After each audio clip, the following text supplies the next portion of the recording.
El martes pasado abrí la puerta de casa y escuché un gemido. No era de dolor. Era de placer. Y no era mío. Me quedé quieto, sin moverme. Dejé las llaves en el cuenco de cerámica que siempre odié y avancé en silencio por el pasillo. El sonido venía del salón. El televisor estaba encendido, pero el volumen era bajo. No lo suficiente para tapar lo que oía. Y entonces la vi. Mi mujer, Clara, tumbada en nuestro sofá de Ikea, en ropa interior, con un tipo sentado frente a ella. No la estaba tocando. Solo la miraba. Como si fuera una puta obra de teatro. Ella tenía los ojos cerrados, el cuello estirado hacia atrás y una copa de vino en la mano. Una escena que no pertenecía a mi vida, y sin embargo, era mi salón. Mis cortinas. Mi alfombra. No entré. No grité. No dije nada.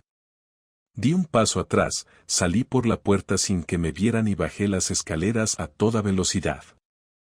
No sé por qué lo hice. Instinto, quizás. Pero en ese momento supe que no se trataba de una infidelidad cualquiera. Aquello era otra cosa. Algo más retorcido. Más planificado. Y así empezó todo. No con un mensaje. Ni con una llamada sospechosa. Sino con el teatro erótico que se montó mi mujer en el salón de nuestra casa, un martes cualquiera, mientras yo pensaba que estaba en clase de pilates. Cuando salí a la calle, no tenía ni idea de a dónde ir. Bajé las escaleras como si huyera de un incendio, pero la verdad es que ni siquiera sabía qué hacer con lo que acababa de ver. Caminé 3 calles sin rumbo, encendí un cigarro que tenía olvidado en el abrigo desde hacía meses y me senté en una terraza vacía aunque eran apenas las 7 de la tarde. Me temblaban las manos. No de tristeza, no todavía. Era rabia. Estaba en shock, pero no lo suficiente como para no empezar a atar cabos. Recordé que el martes anterior Clara también había llegado tarde. Que había llegado con las mejillas coloradas y riéndose sola, como si hubiese tenido un día brillante en el trabajo. Recordé también que hace 2 fines de semana canceló una cena con mis padres alegando un dolor de cabeza que desapareció misteriosamente media hora después, cuando se metió en la cama con el portátil y unos auriculares que no solía usar. Y así, detalle por detalle, la línea empezó a tomar forma. No necesitaba revisar su móvil ni seguirla con una cámara oculta. Ya lo había visto con mis propios ojos, ella estaba en ropa interior frente a otro hombre en nuestra casa. En silencio, bebiendo vino como si fuera lo más normal del mundo. Estuve allí casi 1 hora, tratando de controlar el temblor. Cuando finalmente volví a casa, esperé en el portal, mirando el reloj cada 2 por 3. A las 9 en punto salieron. Primero el tipo, uno que no había visto nunca en mi vida, 30 y pocos años, con pinta de entrenador de gimnasio o algo parecido. Clara salió 1 minuto después, con un abrigo largo y el moño un poco torcido, como si no se hubiera mirado al espejo antes de salir. Le dijo algo al tipo y se despidieron con un beso rápido, nada apasionado, casi mecánico, pero suficiente para confirmarlo todo. Él se fue en dirección a la parada del autobús y ella cruzó la calle como si nada. Esperé unos 10 minutos más, para no hacer coincidir mi llegada con la suya. Al entrar al piso, ella estaba en la cocina calentando algo en el microondas. Me miró como si todo fuera normal, me dio un beso en la mejilla y me preguntó qué tal el trabajo. Le respondí que lo mismo de siempre, con la voz más neutra que pude. Se notaba que no esperaba encontrarme en casa tan temprano, porque soltó un pequeño comentario sin pensar, ¿ya has vuelto? ¡Qué pronto! Le dije que la reunión se había cancelado. No añadió nada más. Nos sentamos a cenar frente al televisor. Ella hablaba de cosas sin importancia, que había visto a una amiga, que había ido al centro a buscar un regalo para el cumpleaños de su sobrina, que había tenido un día largo. Cada palabra que salía de su boca me sonaba falsa, aunque no sabía si realmente lo eran o si ya estaba tan jodidamente sensible que cualquier frase me parecía un intento de encubrimiento. No quería hacer una escena esa noche. Necesitaba pensar. Saber quién era el tipo. Saber si esto venía de lejos o era una locura reciente. Tenía que tener cuidado, porque si algo me enseñó ver esa escena en el salón es que Clara no se escondía demasiado, pero tampoco lo hacía por error. Esa actitud despreocupada no era torpeza, era seguridad. Ella estaba convencida de que yo no me enteraría nunca. Durante los días siguientes hice algo que me dio asco hacer, pero no me arrepiento. Empecé a construirle una rutina. Salía de casa a la misma hora, fingía ir al trabajo, pero me quedaba cerca, observando desde una cafetería frente al portal. Notaba que salía más arreglada de lo normal ciertos días. Vi al mismo tipo pasar a recogerla en 2 ocasiones. Una de esas veces se besaron antes de subirse al coche, y no fue un beso casual. Se besaron como quien se ha besado muchas veces antes. A la semana siguiente, esperé a que ella saliera del portal y luego entré yo con una excusa cualquiera al portero. Subí las escaleras y revisé el salón. Todo como lo había dejado la primera vez, salvo por un detalle nuevo, una copa de vino sobre la estantería, la misma que yo había guardado en una caja porque le faltaba el pie y era incómoda de lavar. Clara la había sacado de nuevo, como si fuera parte del ritual con él. Esa noche, cuando llegó, le dije que necesitaba hablar. Se tensó, lo noté en su forma de dejar las llaves, pero fingió calma. Me preguntó de qué se trataba. Le dije que últimamente la notaba distinta. Menos presente, menos conectada. Ella bajó la mirada y respondió con una frase tan ensayada que me dio rabia. Creo que estamos en un momento raro, nada más. Le pedí que me mirara a los ojos y me dijera si había algo que yo no sabía. No respondió, simplemente se levantó, se metió en el baño y cerró la puerta con seguro. No volvió a salir en más de media hora. Esa noche no dormí. Me quedé en el sofá, con los ojos clavados en el techo, pensando en todo lo que sabía y todo lo que todavía me faltaba saber. Porque si algo tenía claro era que no iba a seguir compartiendo mi cama con alguien que me mentía. No sin entender exactamente hasta dónde llegaba esa mentira. Clara jugaba a un juego que creía tener controlado. Pero lo que no sabía es que yo acababa de empezar a jugar también. Y yo, a diferencia de ella, no iba a cometer errores. La semana siguiente fue un infierno silencioso. Yo mantenía la fachada con precisión mientras cada gesto de Clara me resultaba casi insoportable de ver. Su manera de sonreír al móvil, de salir con un abrigo distinto al habitual, de llegar a casa con ese olor a perfume barato que no era el suyo y que trataba de disimular con duchas rápidas. Todo lo anotaba mentalmente, construyendo una especie de mapa que me ayudara a no actuar en caliente. Me repetía que si iba a hablar con ella tenía que hacerlo con pruebas y no con suposiciones, pero cada día que pasaba aumentaba mi sensación de estar viviendo en un piso que ya no me pertenecía. Empecé a preparar la confrontación de manera meticulosa, decidiendo incluso el día y la hora.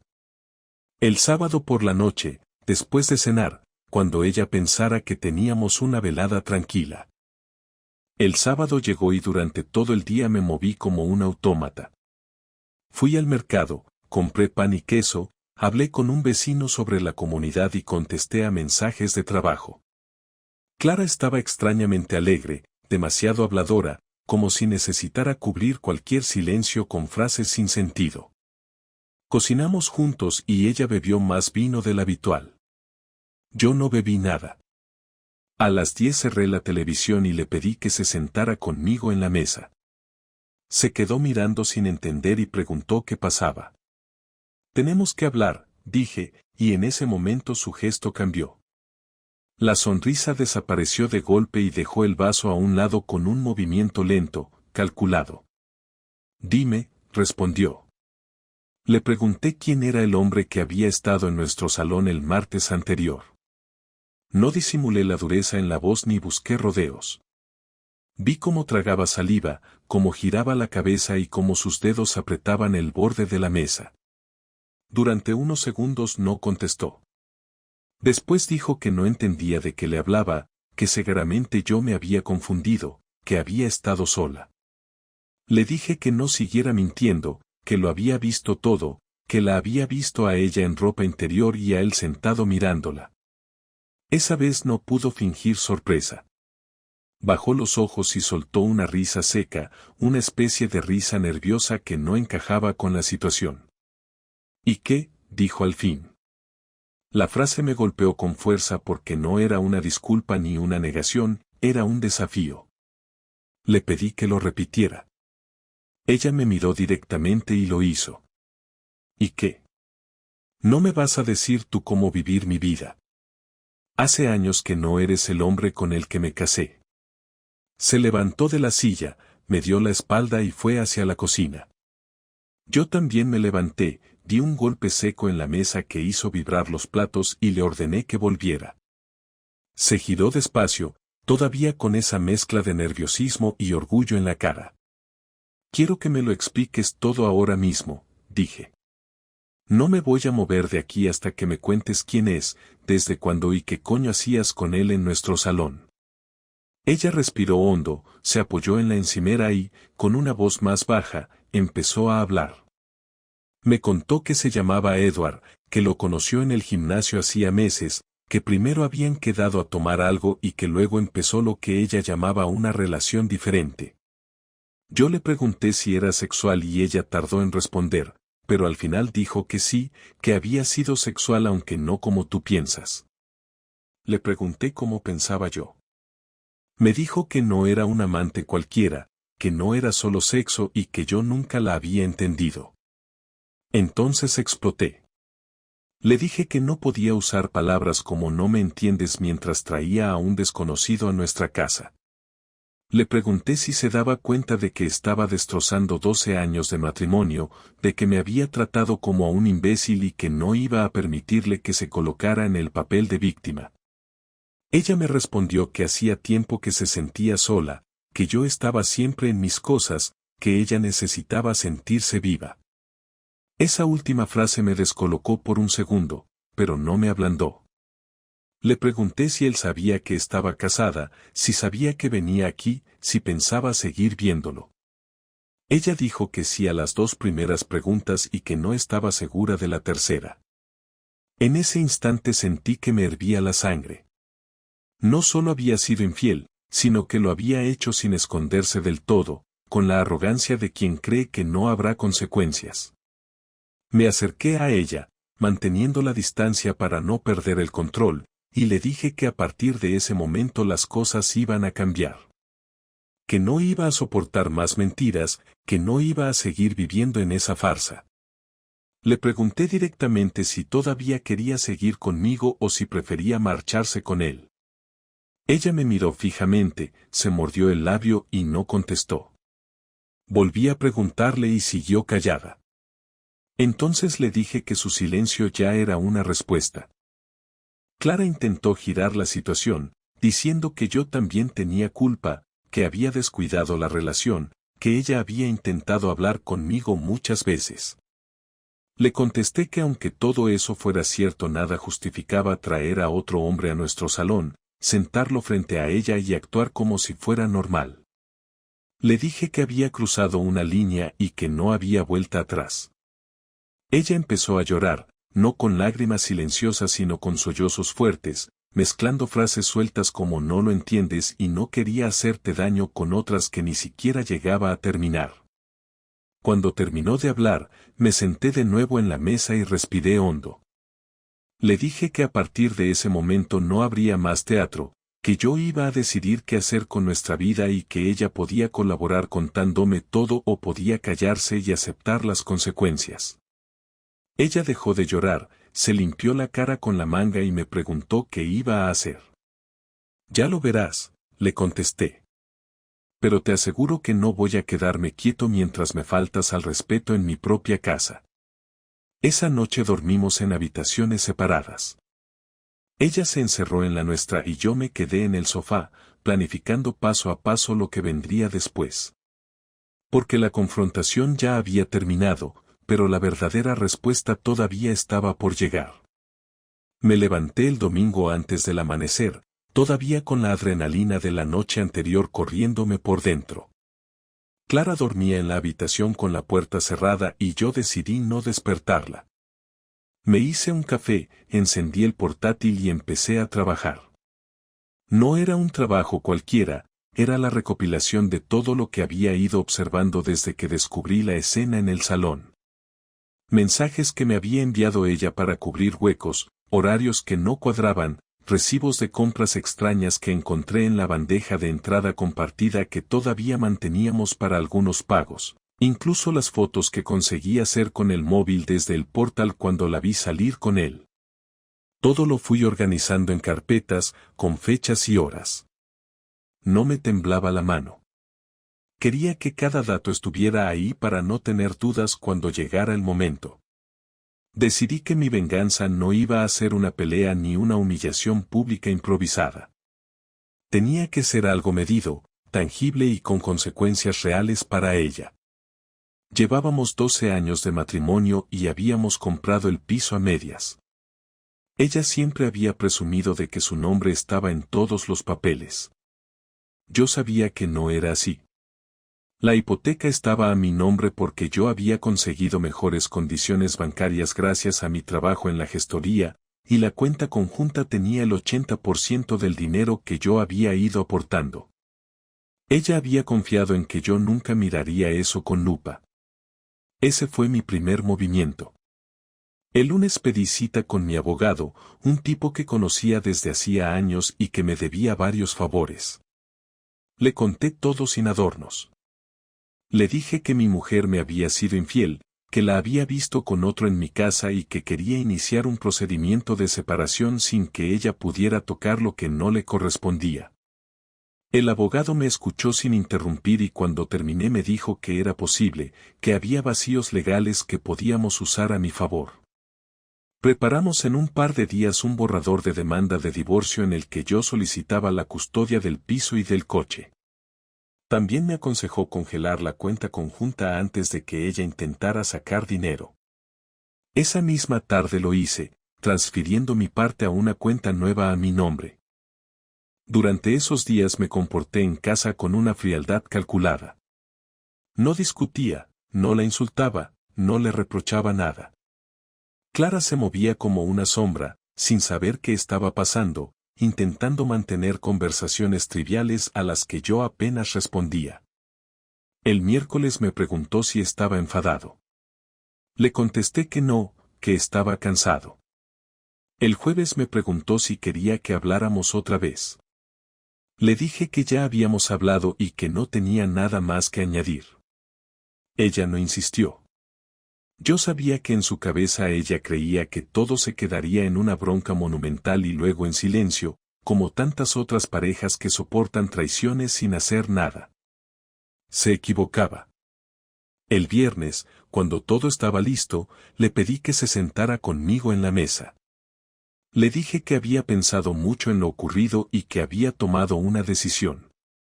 Ella me miró con nerviosismo y me preguntó cuál era. Saqué del maletín 2 sobres. En uno estaba el borrador del divorcio, en el otro una carpeta con fotos, capturas de mensajes y horarios impresos. Puse la carpeta delante de ella. Para que no intentes decir que me lo he imaginado, le dije. Abrió la carpeta y se quedó callada varios minutos, pasando las hojas lentamente. Cuando terminó de mirar, levantó la cabeza y preguntó qué significaba el otro sobre. Le dije que era la propuesta de divorcio.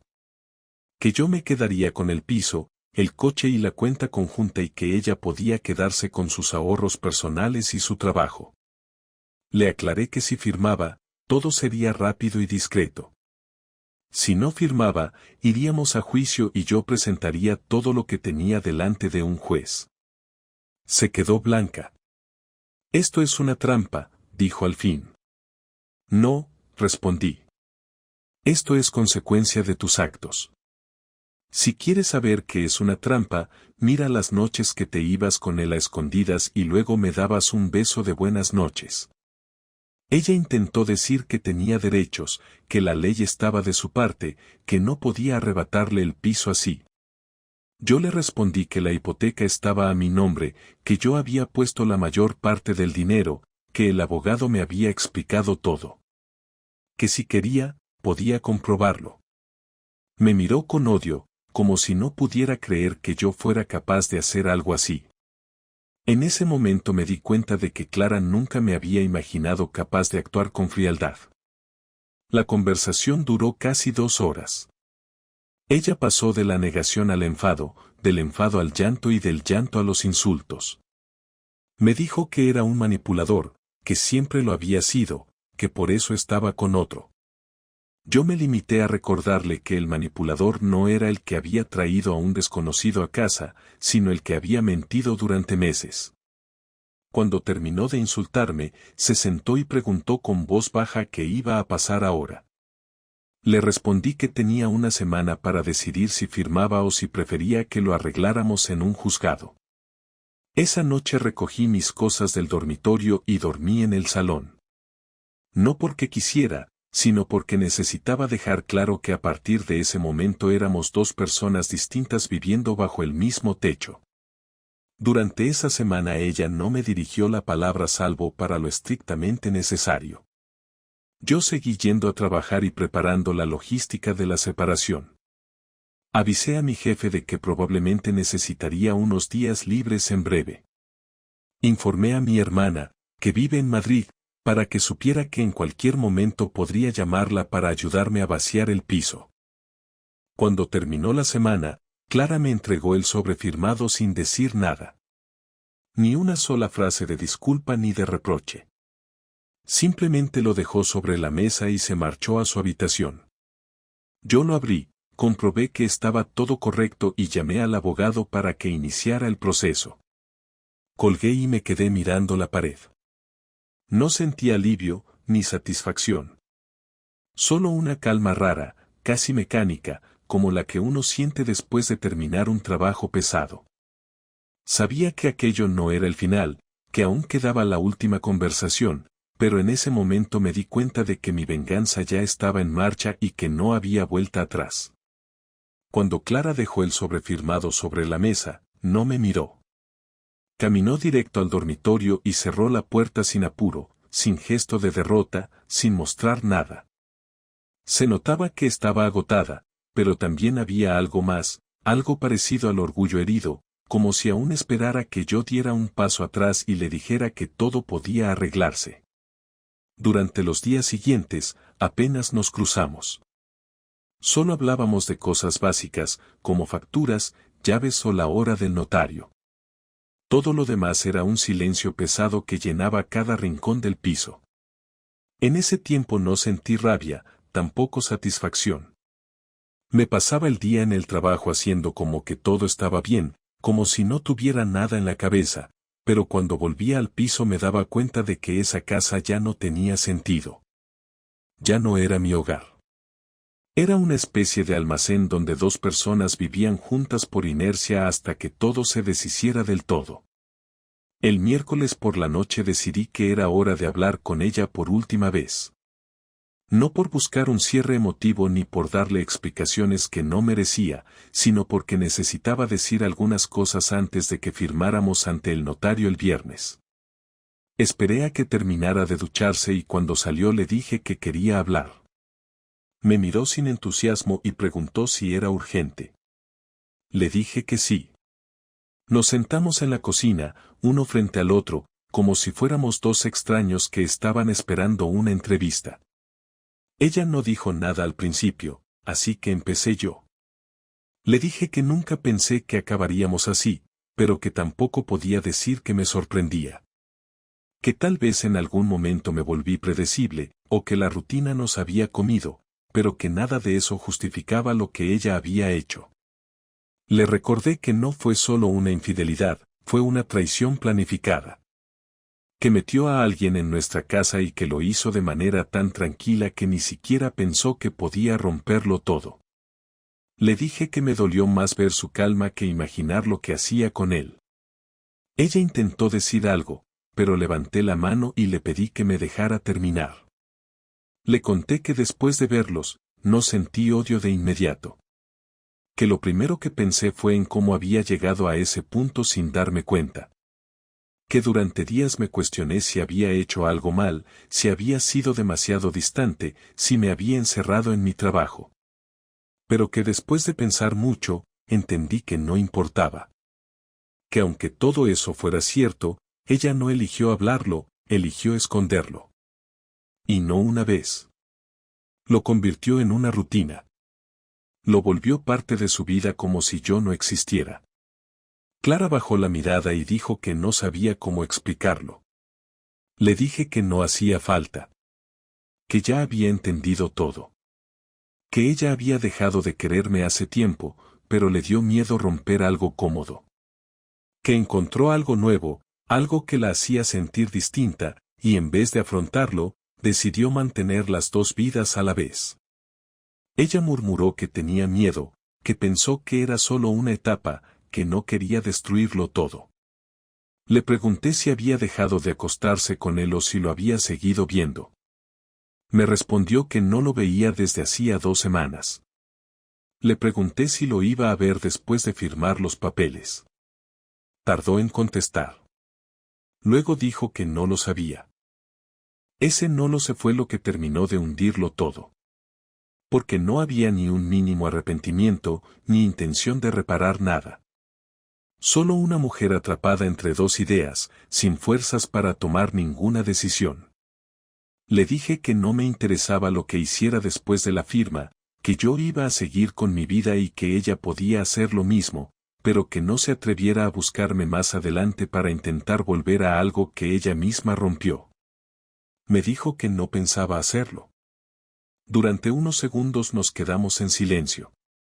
Ella con las manos sobre la mesa, yo mirando el reloj como si eso pudiera acelerar el final. Y entonces, sin esperarlo, me preguntó si aún la quería. Esa pregunta me cayó mal. No porque fuera difícil de responder, sino porque me pareció una forma de manipular.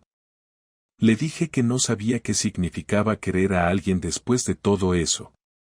Que sí, probablemente aún sentía algo, pero que ese algo no era suficiente para tapar la humillación, la rabia ni el cansancio que me había dejado todo este mes. Me miró y dijo que tampoco sabía si me quería, pero que le costaba verme así, tan distante, tan duro. Le respondí que la distancia no había empezado conmigo, que lo mío era solo una reacción a sus actos. Me dijo que no creía que me odiara nunca. Le contesté que tampoco la odiaba, pero que eso no significaba nada. Que se puede no odiar a alguien y aún así no querer tenerlo cerca nunca más. Le pregunté si necesitaba que yo saliera del piso durante el fin de semana para que ella pudiera recoger sus cosas. Me dijo que prefería hacerlo sola. Le dije que entonces yo me iría el sábado temprano y que volvería el domingo por la noche. Me dio las gracias sin ganas, como si las palabras le salieran por compromiso. Nos levantamos al mismo tiempo y nos miramos por última vez como pareja. No hubo abrazos, no hubo lágrimas, no hubo disculpas. Solo el cansancio de dos personas que habían compartido demasiado y que ahora ya no compartían nada. Esa noche dormí profundamente por primera vez en semanas. Y no fue porque hubiera cerrado una etapa, sino porque ya no tenía nada más que decir. Volví al piso el domingo por la noche con una mezcla de curiosidad y alivio. No sabía con exactitud qué me iba a encontrar, pero esperaba que ya no estuviera allí. No vi su coche aparcado en la calle, lo que me dio una pista inmediata. Subí despacio, sin prisa, porque después de todo lo que había pasado, ya no me quedaba ningún apuro ni ansiedad. Abrí la puerta y lo supe enseguida. El salón estaba más vacío. Había huecos en las estanterías donde antes estaban sus libros, su lámpara del rincón ya no estaba y el perchero tenía solo mi chaqueta. Fui directo al dormitorio y ahí también estaba el cambio. Faltaba su tocador, su ropa, su caja de pendientes, hasta su perfume había desaparecido del baño. No quedaban señales de ella, como si se hubiera borrado con precisión. No dejó ninguna nota, ningún mensaje, ninguna despedida. Solo vacío. Me senté en la cama y miré alrededor sin pensar en nada concreto. Sentía el cuerpo cansado, pero no agotado. La sensación era otra, una especie de descanso mental que no había experimentado en semanas. Tomé el teléfono y le escribí a mi hermana para decirle que todo había terminado y que Clara se había ido. Me respondió al instante diciendo que me preparaba una habitación en su casa por si necesitaba desconectar. Le agradecí, pero le dije que quería quedarme unos días en el piso. No por apego, sino porque necesitaba estar solo y procesar todo. Después de eso, apagué el móvil, me preparé una cena sencilla y me puse una película sin prestar demasiada atención. Esa noche no soñé con nada. Durante los días siguientes, me dediqué a ordenar el piso, no por nostalgia sino por necesidad. Limpié los cajones, tiré cosas que no tenían sentido conservar, revisé papeles antiguos y actualicé mis datos bancarios. Todo lo hacía en silencio, sin música, sin distracciones. Necesitaba mirar todo de frente. El jueves, cuando terminé de organizar lo último, me senté con una libreta y empecé a escribir una lista de cosas que me habían quedado claras en ese mes. No lo hice como ejercicio emocional, sino porque quería fijar en la cabeza todo lo que no quería repetir. La primera cosa que escribí fue simple: cuando algo no cuadra, hay que enfrentarlo de inmediato. La segunda: nadie merece tu confianza si no demuestra que la valora. La tercera: no importa cuánto tiempo compartas con alguien, si no hay respeto, lo demás no sirve. Y la última fue la más evidente: uno siempre tiene el derecho de marcharse cuando lo pisan. No volví a tener noticias de Clara. No intentó llamarme, ni escribirme, ni pedirme una segunda oportunidad. Me enteré por una amiga en común que estaba viviendo en casa de una compañera del gimnasio. También supe que seguía viendo al mismo tipo, aunque ya no era tan frecuente como antes. No me molestó saberlo. Ya no me generaba rabia ni celos. Era una historia que ya no me pertenecía. Mis días empezaron a tener otro ritmo. Me concentré más en el trabajo, empecé a salir con un par de amigos que había descuidado en los últimos meses y me puse a entrenar por las tardes en un centro nuevo, lejos del barrio. No lo hice para mejorar mi aspecto ni para enviar ningún mensaje indirecto. Lo hice por mí, para sentir que recuperaba el control sobre mi rutina. Una noche, hablando con mi cuñado, me preguntó si me arrepentía de todo lo que había hecho. Le dije que no, que había actuado con la cabeza fría y que, si bien la situación me había superado por momentos, había terminado mejor de lo que podría haber imaginado. Me dijo que admiraba cómo lo había manejado. Le contesté que no había nada que admirar, que simplemente no me permití perder el control. Luego me preguntó si volvería a confiar en alguien en el futuro. Le respondí que no tenía idea. Que la confianza no es una decisión que se toma de forma teórica, que surge cuando aparece alguien que demuestra con hechos que se puede construir algo real. Y que si esa persona no llegaba, no pasaba nada. Estar solo no era el problema. El problema era estar con alguien que te hace sentir solo incluso cuando estás acompañado. Con el tiempo, empecé a notar pequeños cambios en mí. Cosas que antes pasaba por alto, ahora las observaba con más detalle. Gestos, palabras, silencios. Me volví más selectivo con la gente. No me hice más desconfiado, simplemente más exigente. Ya no daba nada por sentado, ni siquiera las relaciones de amistad. Sentía que me había limpiado de una carga que venía arrastrando desde hacía tiempo, aunque no me hubiera dado cuenta. Y eso me dio una tranquilidad que nunca había sentido del todo mientras estaba casado. Hoy, a un mes exacto de todo aquello, puedo decir que ya no estoy en duelo.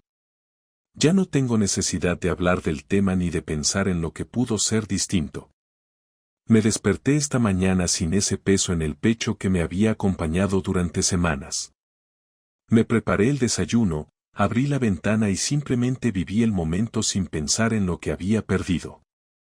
Porque en realidad, no perdí nada. Lo que se fue no era mío.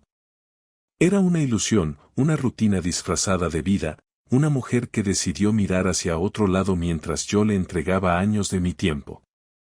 Ahora, por fin, puedo decir que se terminó. No con tristeza ni con rencor. Solo con la claridad de quien aprendió lo que no se enseña en ningún lado. Y eso, al final, fue suficiente.